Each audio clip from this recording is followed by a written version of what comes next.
welcome to my channel. Today we're going to do a pick a card reading on how are others viewing you at this time. So there's going to be 3 piles you're going to choose from. This is pile 1, pile 2, and pile 3. Go ahead and choose, and I'll see you at your pile. Peace.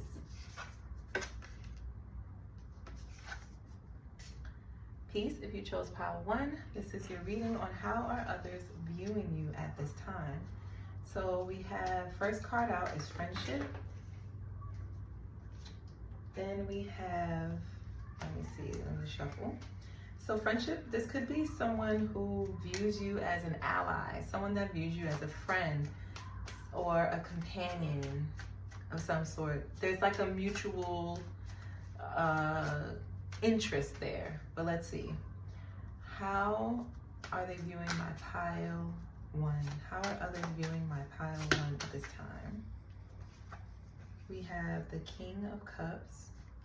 We have the 2 of Wands. We have the Empress, the 5 of Pentacles, and the 6 of Swords, and the 5 of Cups at the bottom of the deck. Okay. We have the 8 of Swords. We have the Queen of Swords, the Hanged Man, the Knight of Swords, the Strength, and the King of Wands with the Page of Pentacles at the bottom of the deck. I think people are viewing you through the lens of a lover. This could be someone that you just could have cut off, and this lover is talking about you. They could be talking to strangers or people, or they could be talking to someone who is a Gemini, Libra, Aquarius. And they could be telling this person like they don't know what happened. You just kind of left them hanging. They seen a future with you and they guess they was wrong, or they guess they made a mistake, or they did something wrong, but they don't know what it is. And it's like, you're not telling them anything. You're just kind of left them on red and just kept it pushing. And some of them are saying that they have too much pride. Like someone is telling this person, that the person that's talking about you, they're telling that person that they have too much pride and that they should just reach out to you, even if it means like physically making their way to you, like going to see you in person or something like that, so they can actually tell you how they're feeling, or express to you, or get some type of information, because they feel like they're talking to a friend. That's why the friendship card is here, is because they're talking to a friend with the Page of Pentacles at the bottom of the deck. And this friend is pretty much giving them advice, and they're telling them like, I mean, people don't just leave people on red for no reason. There has to be something that you did. And it's like, for whatever reason, this person is like this old lover of yours or something. They're like, I don't know what I did. I don't know what the problem is. She won't speak to me, or he won't speak to me. You know, this person just left me on red and they haven't said anything. After that, they just ghosted me. So that's, someone's viewing you like this. Yeah, the Moon and the Temperance. Yeah, someone is like confused. They don't know what happened. They don't know what's going on. They don't even know why you guys aren't speaking anymore. This doesn't necessarily have to be a lover. I said a lover because the King of Cups, but now that I'm seeing this, this could even be like a friend. This could be someone that, it's like whoever it is that you left behind, I feel like it could be a friend now that I think about it. This person had some type of like weird energy, like something about them was kind of off. And I think your intuition picked up on it. And so you just was like, I'm out of there. Yeah, with this Devil card to this 8 of Cups and this Moon, it's like you just left. So someone is kind of perceiving you as someone who secretly trusts your intuition and trusts your knowledge, and being able to see when someone is trying to like cause confusion or trying to make excuses for their bad behavior or their potty mouth. So what I'm getting is like, whoever it is that they're speaking to about you, it's their friend, but this friend doesn't all the way believe them. It's like this friend feels like they're only getting one side, which is this person's side, but they need to hear your side of things, because you just don't come off as someone that just would like leave for no reason. Like, you seem like the person that is very sound, very astute, very intelligent, has a great sense of perception and awareness. So it's like, in order for you to move on from someone or just leave them hanging or not respond back to them or like ghost them, I just heard like you left someone on red. I feel like this person thinks in order for you to do that, this person, the person that's talking to them about you, they think this person had to have done something. They had to curse you out or say something nasty to you.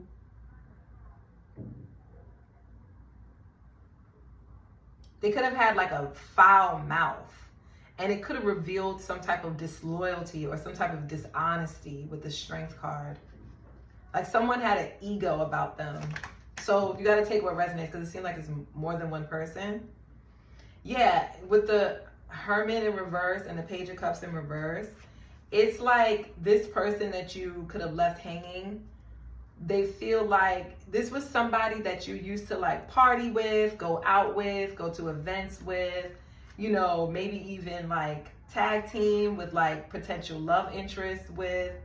And this person feels like they've known you for some time. Like they knew you when you were much younger, and now that you guys are older, they feel like maybe your interests have changed. Like out of nowhere, you're just like not interested in like partying, or you're not interested in the same things that you were interested in.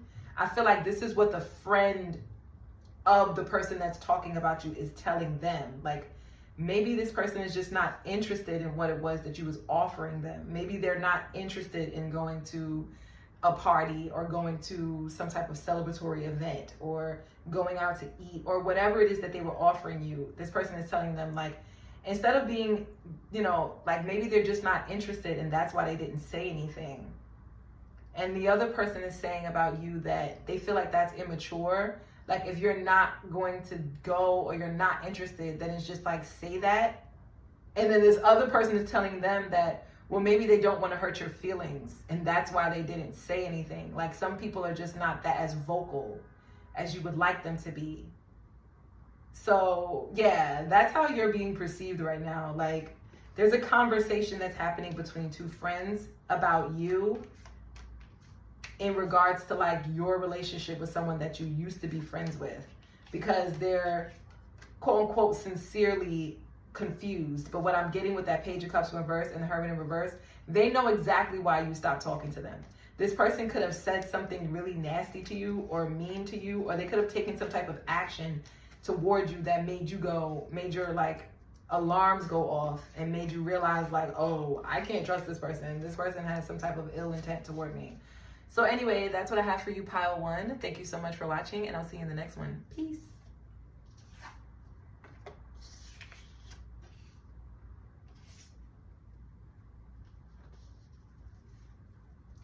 Peace. If you chose pile 2, this is your reading on how are other people perceiving you at this time.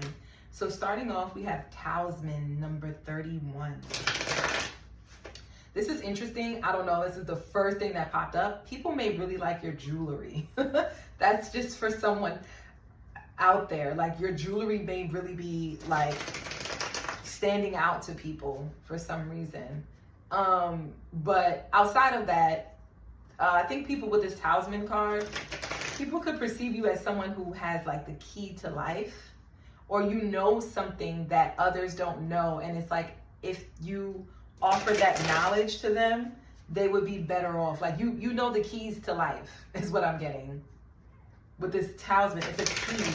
I feel like it's the key that, yeah, like, or maybe, yeah, it's something like that. Something dealing with like a key to something. Maybe this could be like the key to a home. It could be something like a literal key. It doesn't have to be like figurative, but let's see. How are others viewing my pile 1? I mean, pile 2, I'm sorry. How are others viewing my pile 2? Okay. We have the 6 of Pentacles. We have the Chariot. We have the Page of Wands. And we have the Fool card and the Eight of Cups. Well, I'm going to tell you something. People perceive you as someone that is always on the go. You're always out looking for the next adventure, finding ways to create new experiences in your life, ways to laugh and make fun and enjoy yourself. Some of you, people really perceive you as like a great partner to go on like a road trip with. Like, you would be the person that they would definitely take with them on like a long distance travel, because you're hilarious, you're fun to be around, you're goofy, you're easygoing with this Eight of Cups. Like, you're someone who kind of goes with the flow. You're also sporadic. Like, you're someone that comes up with really good ideas to try something new and something exciting, something you've never done before. I just heard, I got the keys. Anyway, like, I'm hearing this song, the keys, I got the keys. If you create something with your hands, with this Six of Pentacles here, it's like someone is saying how whatever it is that you create is like beautiful, especially if you make jewelry with this Talisman card. Oh, there's something that you could have gifted. Okay, this is a side note. This is not gonna be for everybody.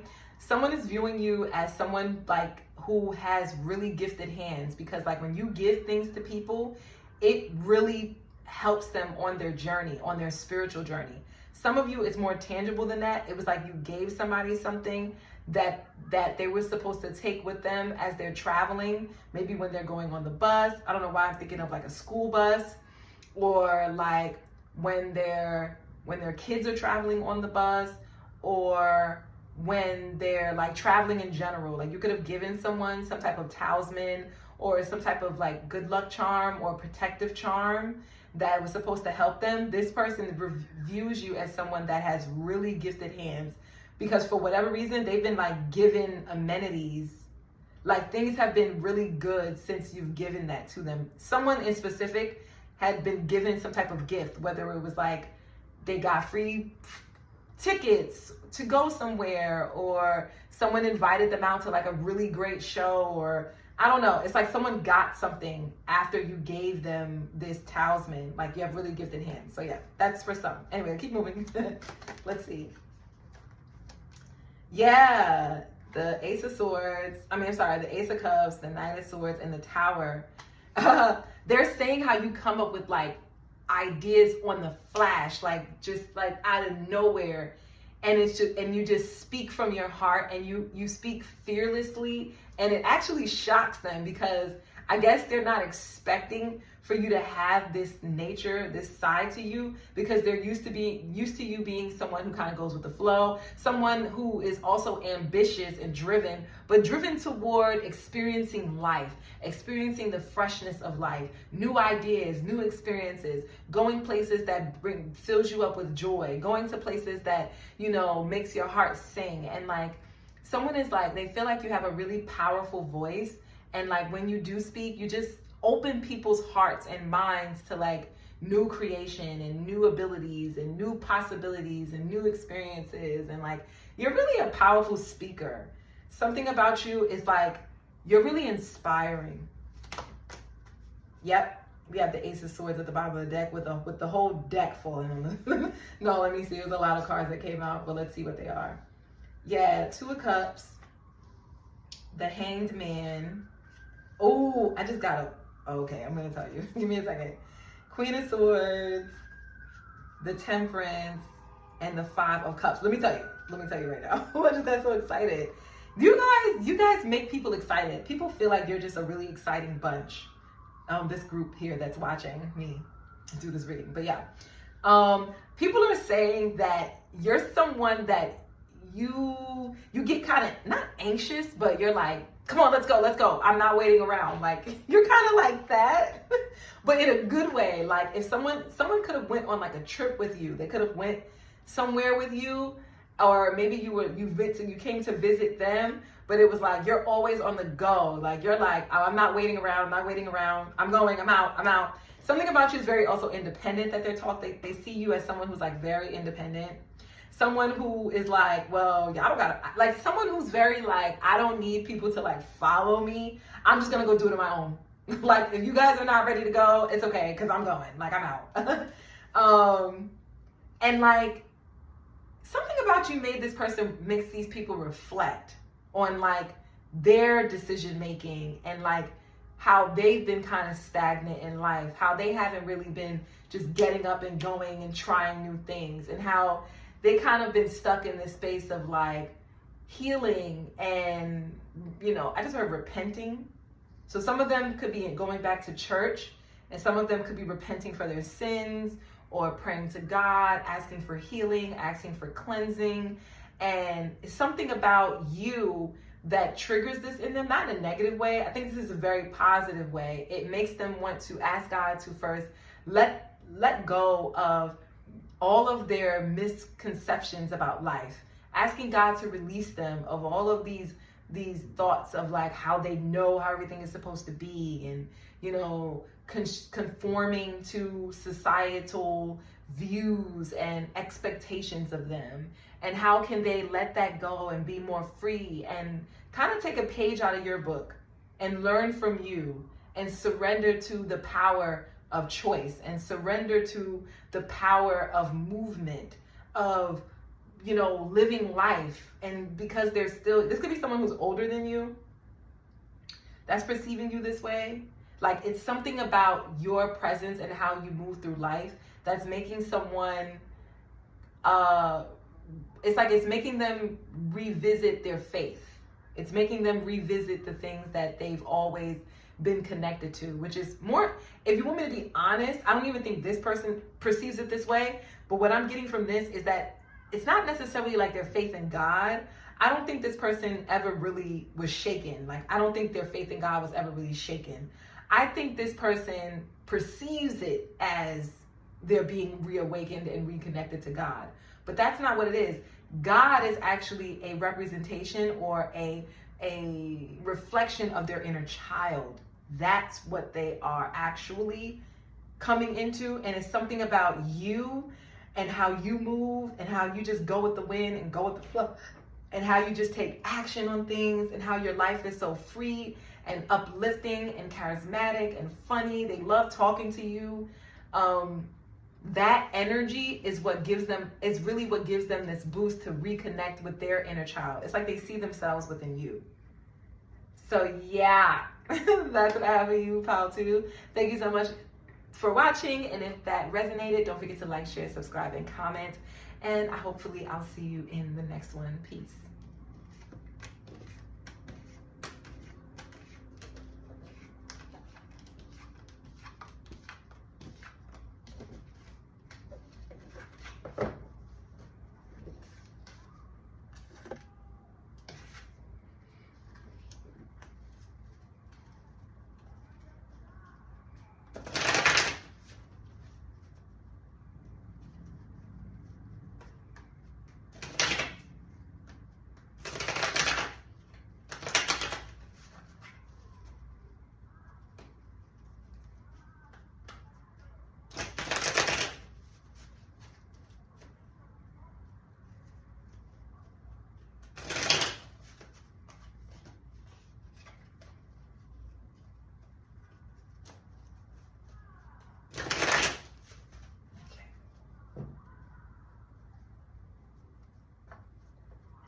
Peace. If you chose pile 3, this is your reading on how are others viewing you at this time.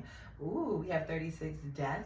So, and with this red energy, they feel like you're blooming. I don't know why, but that's what's coming out with this card. Like, it's this rose with the skull inside. It's like people are viewing you as someone who's blooming, who's like opening up, flowering,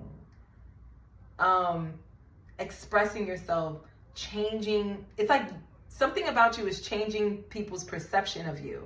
It's like they're realizing that they're actually getting to know you on a more deeper level. Like they're seeing more the depths of you. So let's see. How are others viewing you at this time? Okay, we have the 8 of Pentacles. Your 8th house could be significant. We have the Wheel of Fortune. We have the 7 of Swords. We have the 10 of Pentacles. We have the Strength. And we have the Page of Pentacles. Okay.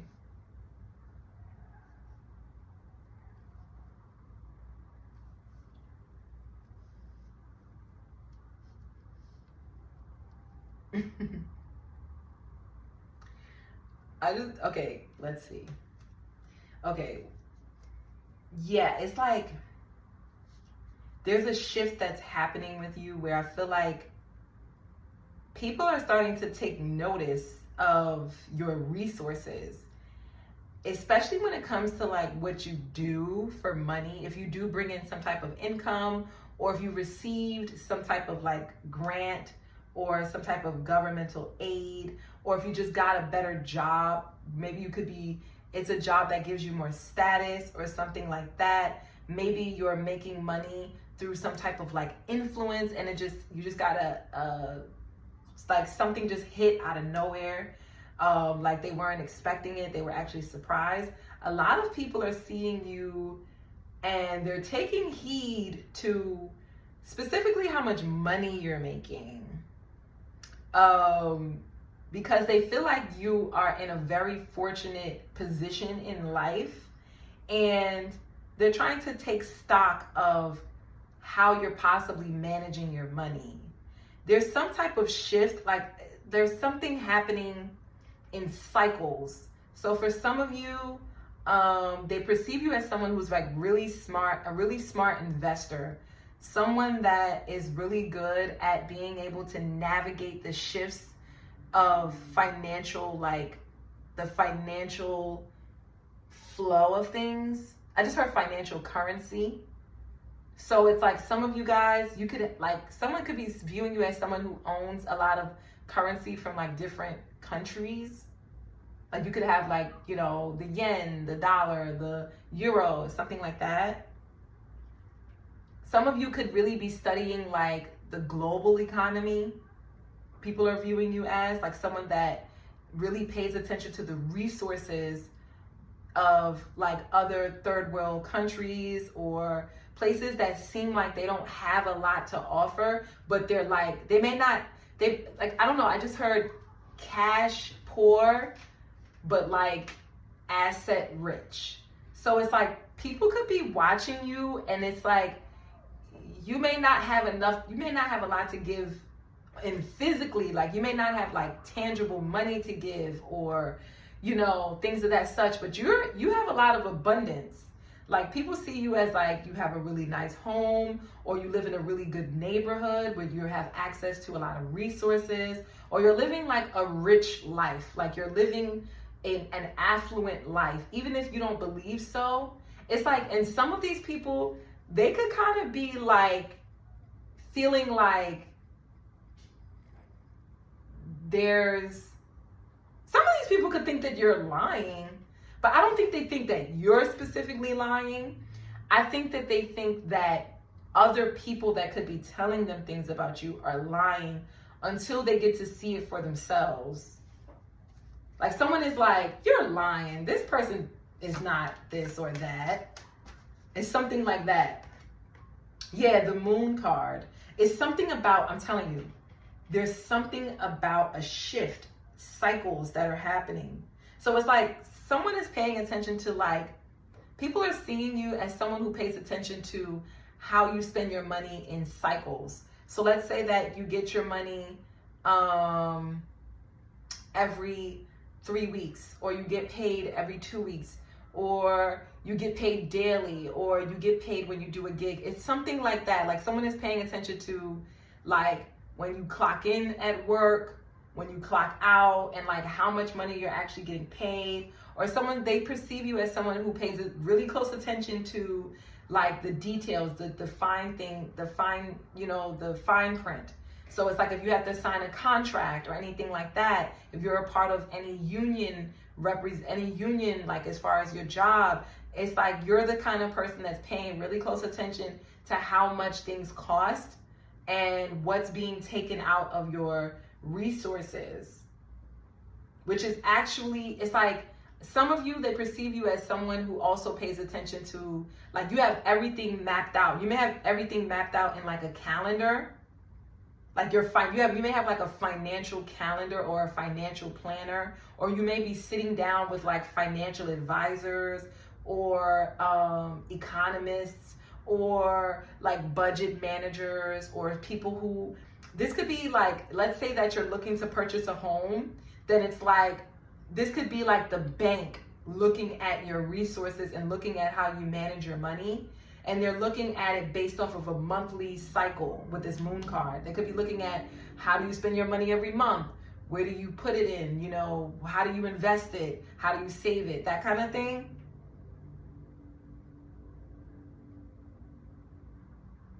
Yeah. And they're realizing that they could have doubted you when they first seen you, because you don't come off as someone who's affluent. You don't come off as someone who's like super duper rich or anything like that. You don't seem, you could be like a hard, I don't know why I'm getting this, but you know, take what resonates, but you could be like a hardworking man. You know, if you're a woman, same thing, but like I'm specifically getting like a male energy. Like you could be someone who works like construction or something like that. Like something about your job is like you do hard labor in order to make the amount of money that you do make. That's for one or two of you.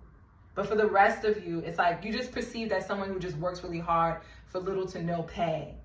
But you're someone who, if you don't work hard for little to no pay, then you seem like someone who makes your money work harder for you. Like they're perceiving you as someone who works smart, not hard. So you got to take what resonates, because it could go both ways. Yeah, Six of Cups. There's something about someone is questioning, like, do you have kids? Do you have dependents? Someone is like fixated on this too. Like they're searching you up. They're looking you up. I don't know why, but I'm getting someone is enamored by you. Like they're attracted to you. They're attracted to your mindset. They're attracted to how you perceive money, how you perceive wealth, how you perceive richness. Like some of you, they're perceiving you as someone who doesn't necessarily rely totally on finance as a resource. It's like you rely on multitudes of resources, and that's how you're able to generate a rich life, is what I'm getting. Like even if you could come off as someone who, you know, you may not seem rich, like you may not wear your money. That's what I'm getting. You may be somebody who doesn't necessarily wear your money. You could hide your money in like different places. Like they would have to search you up in different locations to find your money. Some of these individuals low-key think that you have like an offshore account somewhere hidden from them. If you're married or if you have a spouse or like some type of like romantic partner, this person is suspicious. They think that you're hiding money in some type of offshore account somewhere. And you're lying and saying you don't have a lot of money when you really do, when it's like hidden in like some offshore account where you're like escaping, excuse me, but taxes. Some of them kind of feel like you could be committing a little bit of a fraud here, could be scamming. That's for some, that's not for all of you. That's for some of you. I'm trying to see if I can see anything else. Yeah, this is someone is actually really, really attracted to the fact that you're very minimalistic. Like you don't show off what you have. You hide what you have, and you only show what you think people would accept of you based off of your physical appearance. So it's like if you're a part of like a marginalized group, let's say you're a woman, you know, and you're working a man's job. I'm saying a man's job, but please don't like get offended. But I mean, like, let's say you're a woman, you work construction. You're the kind of person that's like coming to work and you're like, okay, if you think I'm not strong enough to lift these boxes or to, you know, pull in the trucks, okay, I'm gonna play right into your little game. Like, if you think I'm not strong enough, fine. I don't want to break a nail. Like, it's like that kind of energy. And you know what I'm saying? Like, or if this is not necessarily like a physical hard work, hard labor type of job, then it could be something like more intellectual based. Like, let's say you're in the field of technology, because tech is like heavily dominated by males.